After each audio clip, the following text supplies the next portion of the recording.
एक बार की बात है, डेलारिसा नाम के शहर में एक विधवा औरत हेल्गा अपनी बेटी हेलिना के साथ रहती थी। वो लोग बहुत अमीर थे और वहाँ कई पीढ़ियों से रह रहे थे। सभी शहर के लोग उन्हें पसंद करते थे। हेल्गा अपनी बेटी से बहुत प्यार करती थी और वो जो मांगती उसे ला कर देती। उसे एहसास ही नहीं हुआ कि वो बिगड़ती जा रही है। नहीं, मुझे पिंक वाला चाहिए, ये ब्लू वाला नहीं। ठीक है मेरी बच्ची। कुछ साल बीत गए। हेलिना बड़ी हो चुकी थी। वो खूबसूरत थी और होशियार भी। ओह जेफ, जरा देखो तो मेरी बच्ची को। जेफ स्टर्न खानदान का सबसे पुराना नौकर था। जब हेलिना पैदा भी नहीं हुई थी, वो वहाँ तब से काम कर रहा था। वो ईमानदार और बहुत अच्छा इंसान था। वैसे मैम, वो अब बच्ची नहीं रही। हाँ, अब मुझे उसके लिए कोई अच्छा और समझदार लड़का ढूंढना चाहिए जिसके साथ वो अपनी जिंदगी खुशी खुशी गुजारे। हेल्गा ने हेलिना के लिए एक लड़का ढूंढा जिसका नाम था रॉन। जब रॉन और हेलिना मिले, दोनों ही एक दूसरे को पसंद करने लगे और उन्होंने शादी के लिए हाँ कर दी। ये सुनकर हेल्गा बहुत खुश हुई और शादी की तैयारियां शुरू हो गई। एक दिन हेल्गा अपनी अलमारी में कुछ ढूंढ रही थी। कहाँ रख दिया मैंने? मैम, कुक आपको खाने के लिए बुला रहा हो। ये क्या हुआ? ओह जेफ, मैं जो ढूंढ रही हूँ वो कहीं मिल नहीं। ओह लो, मिल गया। हेल्गा ने बड़े ध्यान से एक पर्पल वेलवेट बॉक्स निकाला। उसने उसके ऊपर से धूल हटाकर उसे साफ किया। ये क्या है? ओह, ये तो बहुत सुंदर है। इस हार में पन्ना जड़ा हुआ है और ये मेरी माँ ने मुझे मेरी शादी के वक्त दिया था और अब मैं इसे हेलिना को देना चाहती हूँ। मुझे यकीन है उसे पसंद आएगा। माँ, मुझे मेरा ब्रश नहीं मिल रहा। ओह, कितना भद्दा बक्सा है ये। Madam Helena. ओह अच्छा, तो तुम बोलो तुम्हें किस रंग का चाहिए? मुझे अच्छा होगा अगर ये लाल रंग का होगा। खैर, मैं तो बस ये लेने आई थी। मैम, कोई बात नहीं जेफ, अच्छा हुआ मैंने ये बक्सा बंद किया हुआ था। हम इसे बदल देंगे। तुम ज्वेलर के पास जाओ और दिल की शेप में इसे जड़वा लो और ये बक्सा भी बदलवा लाना। ठीक है। तो अगले दिन जेफ ने वो बक्सा बदलवा के हेल्गा को लाकर दे दिया। बहुत बढ़िया, thank you Jeff. You're welcome। जल्द ही हेलिना की शादी का दिन आ गया और हेल्गा ने अपनी बेटी की तैयार होने में मदद की। ओह मेरी प्यारी बच्ची हेलेना, तुम बहुत सुंदर लग रही हो। हेल्गा ने अपनी बेटी की शादी पूरे धूमधाम से की। शादी के बाद जब हेलिना अपने पति के साथ जाने लगी तो हेल्गा ने उसे बुलाया। मेरी बच्ची, तुम हमेशा मेरे लिए दुनिया का सबसे अनमोल तोहफा रहोगी।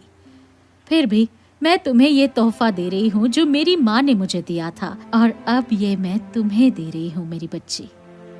ओह, ये बक्सा, इसलिए ये इतना अहम था। थैंक यू माँ, मुझे आपकी बहुत याद आएगी। हेलिना और रॉन अपने घर जाने के लिए निकल गए। रास्ते में बहुत तेज बारिश शुरू हो गई। ऐसे मौसम में सफर करना थोड़ा मुश्किल था और उन दोनों को रास्ते में एक होटल में रुकना पड़ा। वो अंदर बैठे तो हेलिना ने खुशी खुशी वो बक्सा खोला।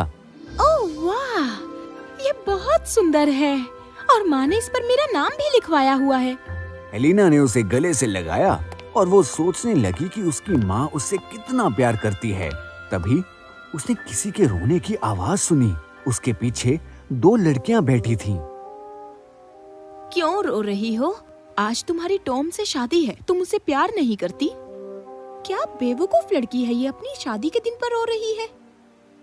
करती हूँ पर उसकी नौकरी चली गई है और मेरे पास भी पैसे नहीं है।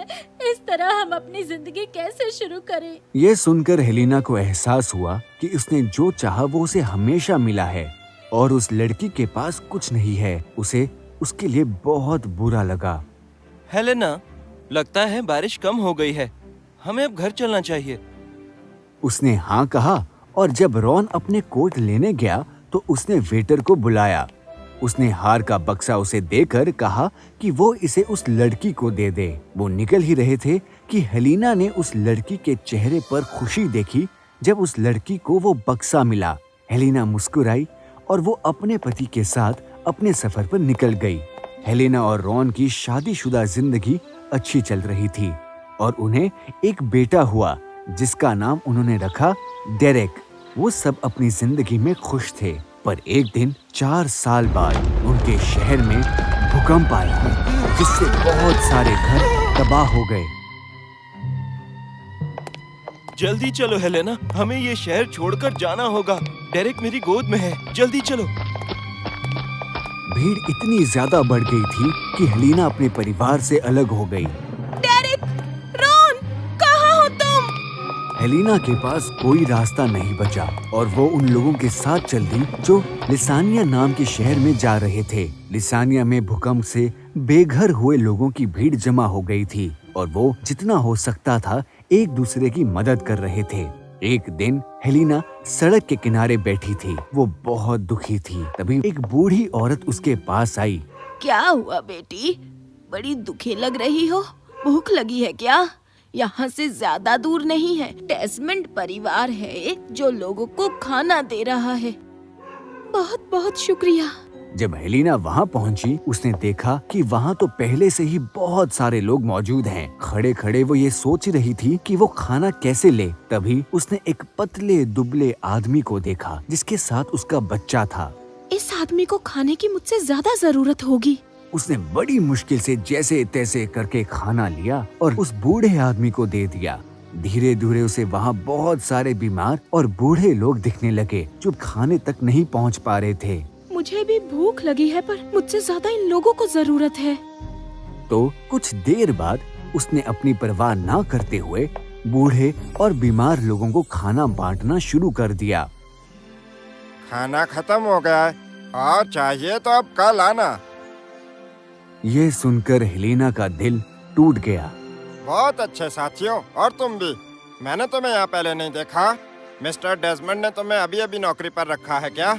नहीं, नौकरी तो नहीं है। मैं तो यहाँ बाकी गरीब लोगों की तरह खाना लेने आई थी, पर मैंने देखा कि यहाँ बहुत से बूढ़े लोग हैं, इसलिए उनकी मदद करने लग गई। तुमने अपने बारे में बिना सोचे दूसरों की मदद की। मिस्टर डेस्मंड ये सुनकर बहुत खुश होंगे। वो यहाँ के बहुत बड़े बिजनेसमैन हैं और वो तुम्हारे जैसे किसी को ढूंढ रहे हैं अपने 5 साल के बेटे का ख्याल रखने के लिए। क्या तुम काम करना चाहोगी? ओह हाँ, जरूर करना चाहूँगी। उसने हेलिना को मिस्टर डेस्मंड से मिलवाया और उसने उन्हें बताया कि कैसे हेलिना ने सबकी मदद की और उन्होंने तुरंत उसे काम पर रख लिया। तुम जैसे काम करना चाहो तुम्हें यहाँ पूरी आजादी मिलेगी, लेकिन तुम इस घर के उस कमरे में नहीं जा सकती जो एकदम कोने में बाईं तरफ है। इस बात को याद रखना। वो मेरी पत्नी का कमरा है। काफी दिन से उसकी तबीयत बिल्कुल ठीक नहीं है। उसे बिल्कुल परेशान मत करना। अगर तुम उसके आसपास दिखी तो उसी वक्त तुम्हें इस नौकरी से निकाल दिया जाएगा। जी सर, मैं समझ गई। हेलिना को बच्चे के साथ समय बिताना अच्छा लगता। हाँ, पर वो थोड़ा बिगड़ा हुआ था और जिद्दी भी, जैसे कि बचपन में हेलिना थी। एक दिन बच्चा बगीचे में खेल रहा था तो बॉल खिड़की से होते हुए कमरे के अंदर चली गई। मुझे मेरी बॉल चाहिए, ला कर दो। पर वो तुम्हारी माँ का कमरा है, मैं वहाँ नहीं जा सकती। उसने उसकी बात नहीं मानी और बच्चा जोर जोर से रोने लगा।